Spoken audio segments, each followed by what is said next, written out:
Kia ora, my name is Dan. This is my adoption story.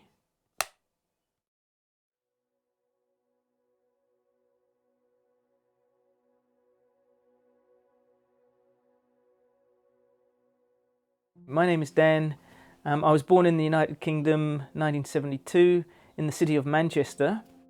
First 10 days, as far as I understand, of my life was spent separated from my mother. I guess from then on, the story just unfolded into this where I am today. It's been quite an adventure. I've come to Warkworth, just north of Auckland, to meet Dan. Here in New Zealand, this is where he calls home. But for Dan, his story begins on the other side of the world. I was adopted fairly soon, within months of being born, and the family that adopted me lived outside of Manchester. My first memories are, starting school, spending time with my family, and I feel really grateful that I had a wonderful childhood and a loving family that chose me. That had been my mantra, really, is that I'd always felt and been told that they selected me. So I've got 3 brothers and 1 sister. My older brothers are natural to my mum and dad, and my younger sister is as well, and my younger brother was also adopted. Dan grew up in a busy family alongside his siblings. And at the heart of those early years were 2 people who would shape much of the person he would become. Mum and dad are the kindest, most loving parents anyone could ever really have. My dad, he instilled in me a really real sense of justice and positivity around how to sort of be in the world, how to contribute to the world. My mum was always a housewife. She was a nurse before she had children, but she was the lady who raised us, took care of us. She was always baking and cooking. She kept the house immaculate for us when we came home from school. But yeah, I feel really lucky. My upbringing, my childhood, I've got fond memories. With that upbringing, Dan has always kept those memories close. It was something that formed part of his understanding from an early age. There's never been a time where they've sat down and said to me, "Look, Dan, you're adopted." I've always known. I didn't feel any less of a part of the family. So growing up with those siblings was definitely, it just felt normal. In terms of the adoption process, I was placed with a foster home 10 days or 2 weeks after being born, and mum and dad would come and visit, because mum and dad had gone through the whole process and been vetted and been deemed as good adopters. They were able to take me home that day, and they stopped off on the way home to buy nappies, and my older brothers were surprised that mum and dad came home with a new baby. As Dan grew older, he began learning more about his adoption. While his parents shared everything they knew, it also left him with new questions. I remember talking to mum and dad, saying that one day I would like to know who my real mum and dad were, and they told me the information that they knew about my birth mother and the reason that I had to be given up for adoption. And I can distinctly remember the conversation with my dad. He wasn't trying to harm me or hurt me. I think he was trying to harden me in a way by laying out a potential scenario that it might not go so well if I did that. If I did go looking and I found out that my birth mother, maybe didn't want to know or had moved on or had a different life. These are all concepts that I'd never thought about, and it was heartbreaking to think that there might be a situation where she doesn't want to know. But I do remember feeling like a broken-hearted little boy and crying that night to sleep, because I couldn't comprehend this idea that the person that had brought me into the world might not want to know how I'm doing. I suppose that has planted a seed in my mind that I pushed away again. And it wasn't until I addressed that in my adult years that I was able to start healing from something that I didn't even really know I needed to heal. Over the years, Dan slowly began building a picture of his birth parents from the information he had been given. Growing up, the information I was given about my birth parents were that my mother is Indian Portuguese from the region of Goa.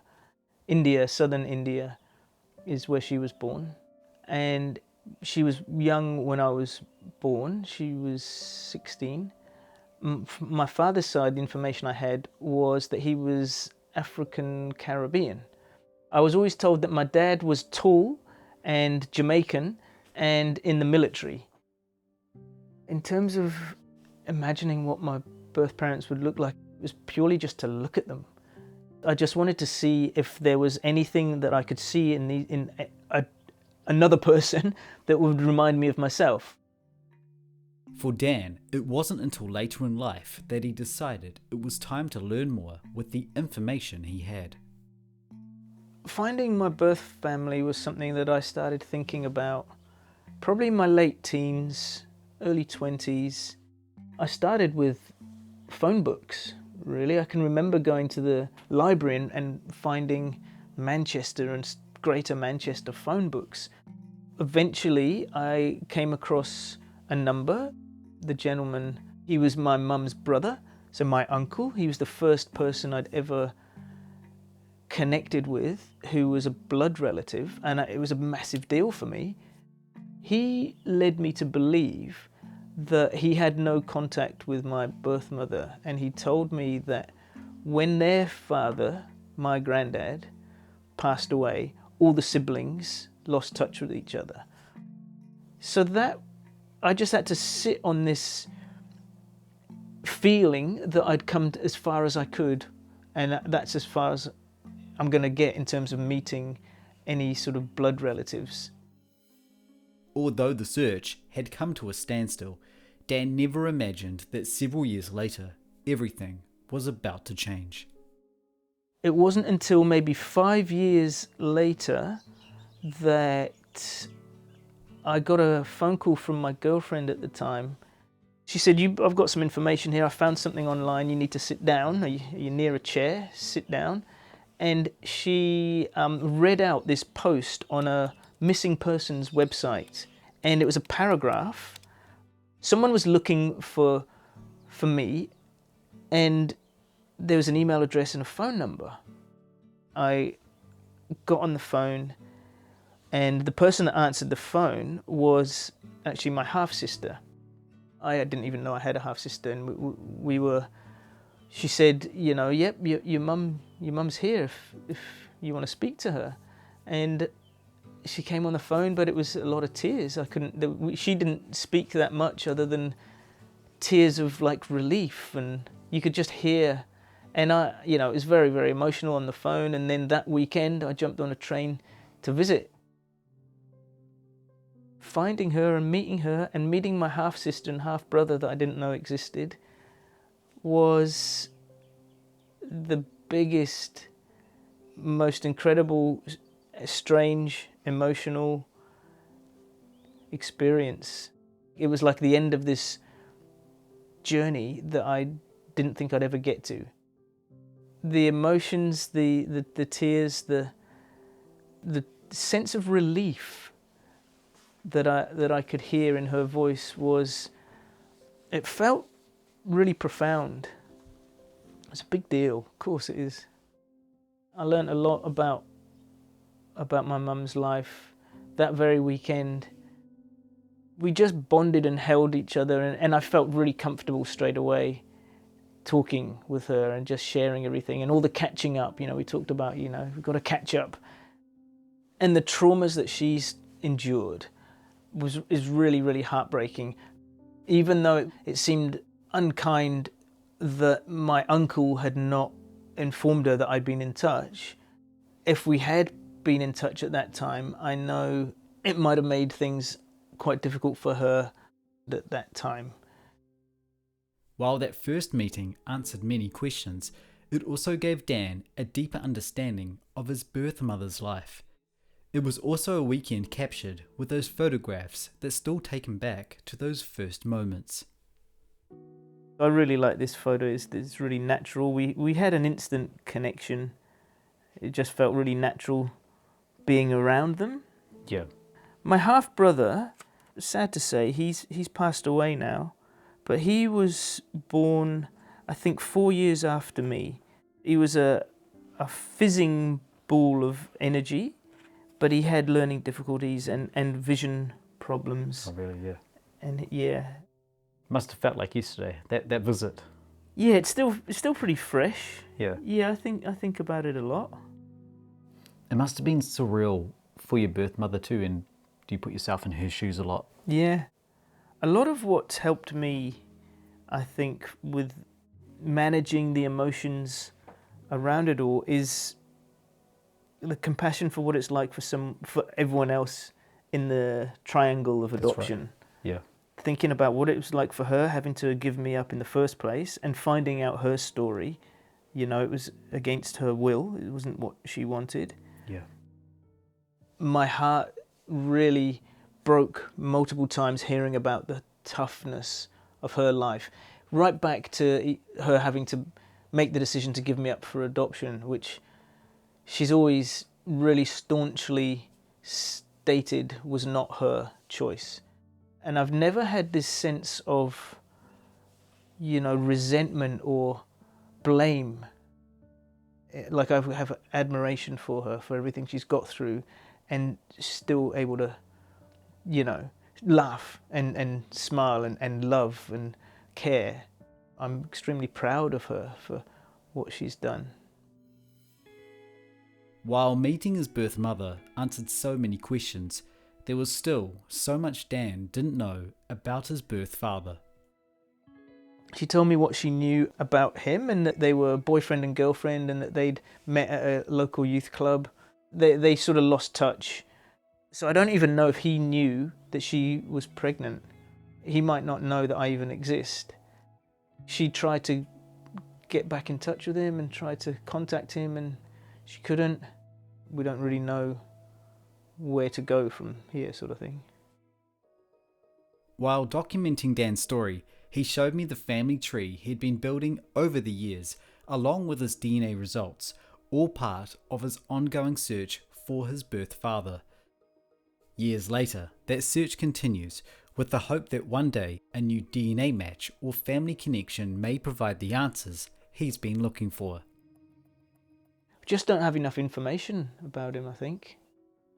We do have a name, but all the searches for that name have come up blank. It wasn't until I met my birth mum that I knew his name, so up until then, it was a blank box in my birth certificate. I always hoped that I would make some connection with a DNA match. I've gone as far as I can, and I'm happy for it to be out there in the sort of cyber world and the DNA testing world. It's not something that I have great expectations from, but then again, finding my birth mother all those years ago was like a bolt out of the blue. I was not expecting that. And that was technology that enabled that, with the internet and posting things online. So who knows? Who knows? More than 20 years after making New Zealand his home, Dan now works as a community park ranger in Auckland. Although his story began on the other side of the world, it remains a part of who he is. What's made me stay in New Zealand? Coming here 24 years ago, it wasn't something that as soon as I got here, I'm going to live here and make my life, have children. But it was really a case of this place it ticks all the boxes for what I like about life.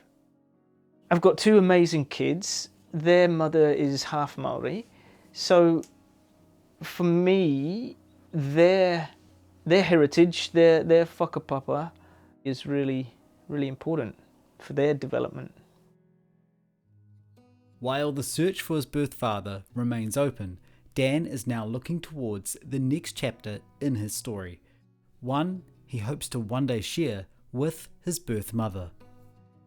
On my mother's side, I do want to spend some time focusing and exploring her ancestry and heritage, because she doesn't really have much connection to it either. So since knowing and spending time with my birth mother, I've come to learn that she was raised in a town in the middle of southern India. I've looked at this all on Google Maps, and I'd love to do it one day, but I'd love to visit the town and the street where she grew up. That is part of my whakapapa that I can explore, I can physically visit. So that is on my radar of something that I want to do.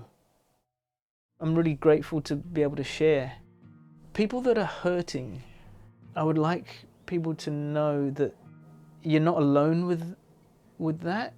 I think talking about these stories of your origins and hearing other people's stories is hugely therapeutic.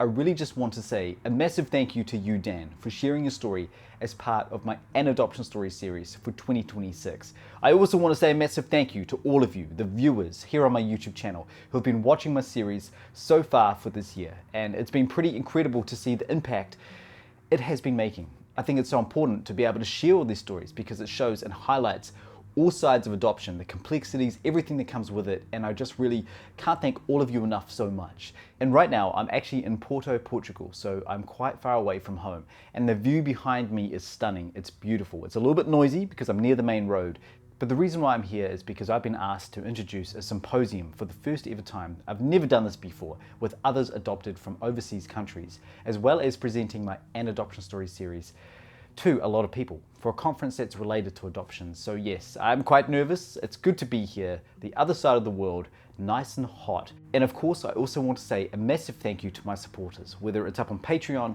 or up on YouTube.